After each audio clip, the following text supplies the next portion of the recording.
Olá, seja bem-vindo ao canal Para que Todos Saibam. Hoje é quinta-feira, 7 de novembro, e o tema para o estudo de hoje, o testemunho da multidão. Convido você a orarmos juntos para iniciarmos o nosso estudo.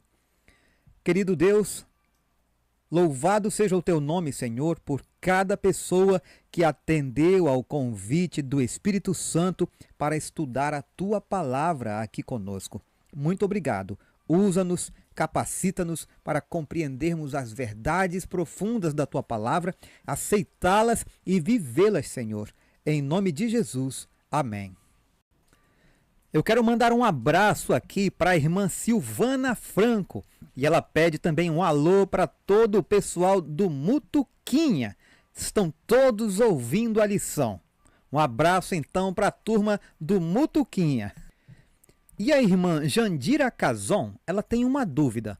Nos comentários de Ellen White, do livro O Desejado de Todas as Nações, ela usa o livro da coleção de 2007 e não encontra os comentários. Seria outra edição? É a pergunta dela. Irmã, eu menciono exatamente a referência que vem na lição com os comentários de Ellen White.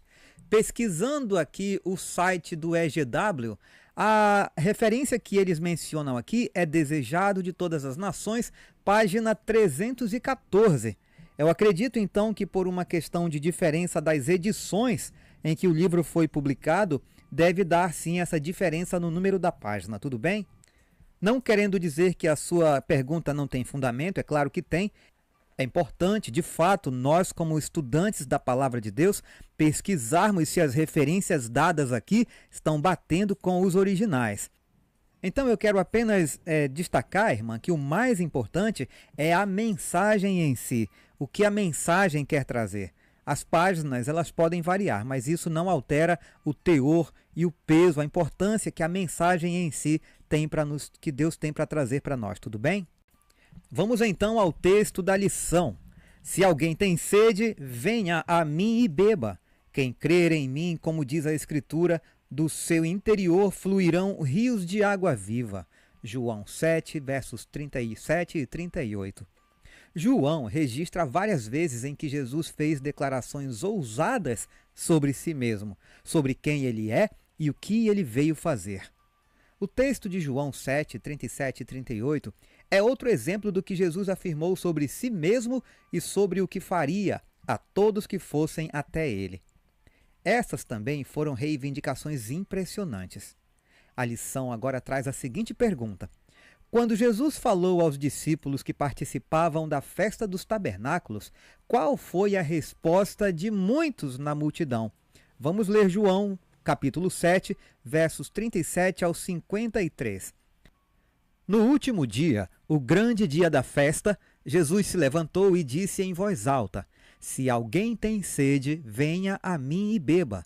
Quem crer em mim, como diz a Escritura, do seu interior fluirão rios de água viva.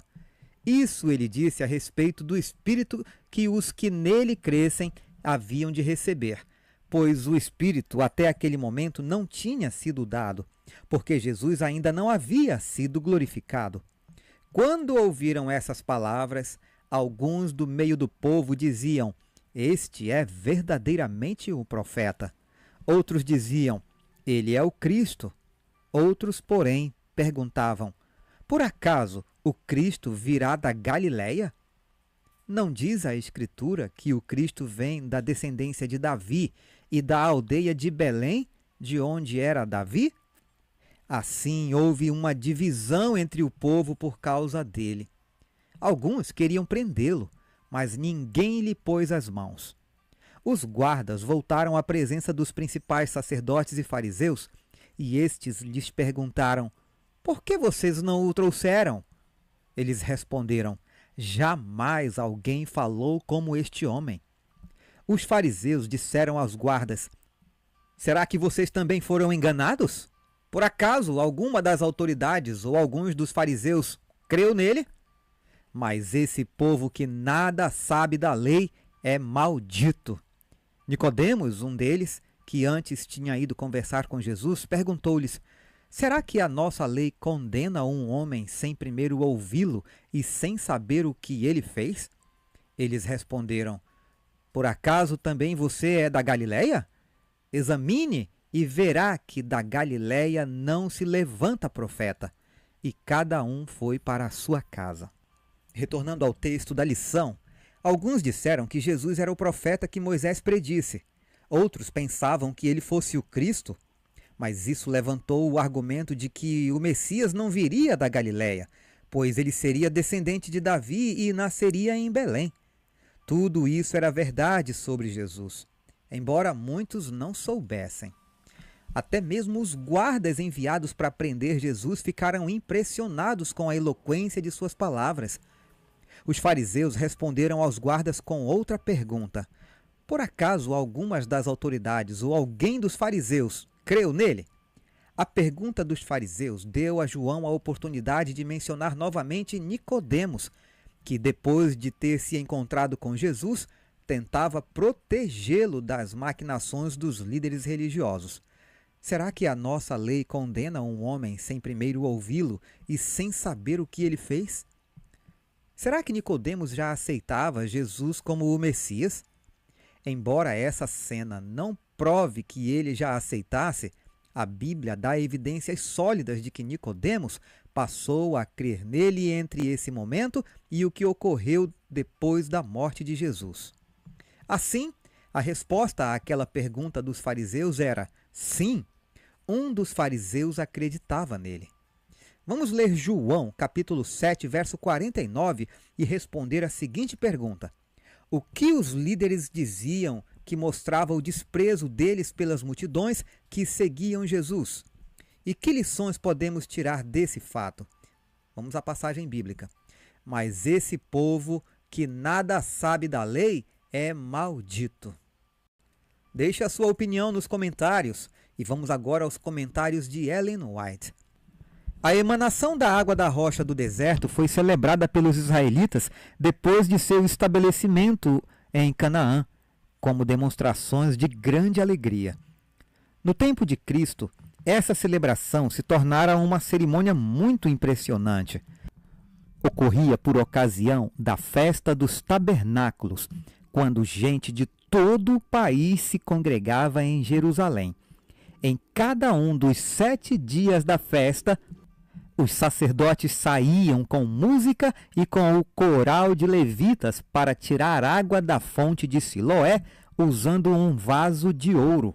Eram seguidos pelas multidões de adoradores, tantos quantos podiam ficar perto da fonte, bebendo dela, enquanto surgiam os acordes jubilosos. Vós, com alegria, tirareis água das fontes da salvação. O Salvador fez uso desse cerimonial para encaminhar à mente do povo as bênçãos que ele tinha vindo trazer a eles. Foi ouvida sua voz em tons que ecoavam pelos pátios do templo: Se alguém tem sede, venha a mim e beba. Quem crer em mim, como diz a Escritura, do seu interior fluirão rios de água viva. Isso declarou João. Ele disse a respeito do Espírito que os que nele crescem haviam de receber. A água refrescante é um emblema da graça divina que apenas Cristo pode conferir, e é como água viva, purificando e refrigerando a alma.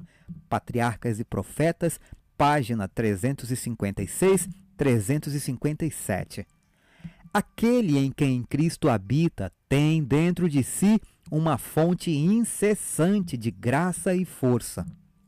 Jesus consola a vida e ilumina o caminho de todo aquele que o busca verdadeiramente. Seu amor recebido no coração se expandirá em boas obras para a vida eterna. E esse amor não abençoará somente aquele em quem se manifesta, pois a torrente viva fluirá em palavras e ações de justiça para refrigerar os sedentos em redor daquela pessoa. Patriarcas e Profetas, 357. Porventura a fonte se esgotou? Não, ela é inesgotável. Assim que vocês sentirem necessidade, podem beber e beber mais. A fonte está sempre cheia, e quando tomarem um gole dessa fonte, não irão procurar saciar a sede nas cisternas rotas deste mundo.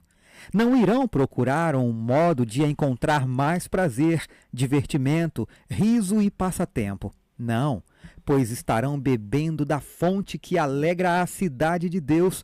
Então, o prazer de vocês será completo. Nossa alta vocação, 28 de fevereiro. Vou nem falar mais nada para não atrapalhar o Espírito Santo. Um forte abraço e fiquem todos com Jesus.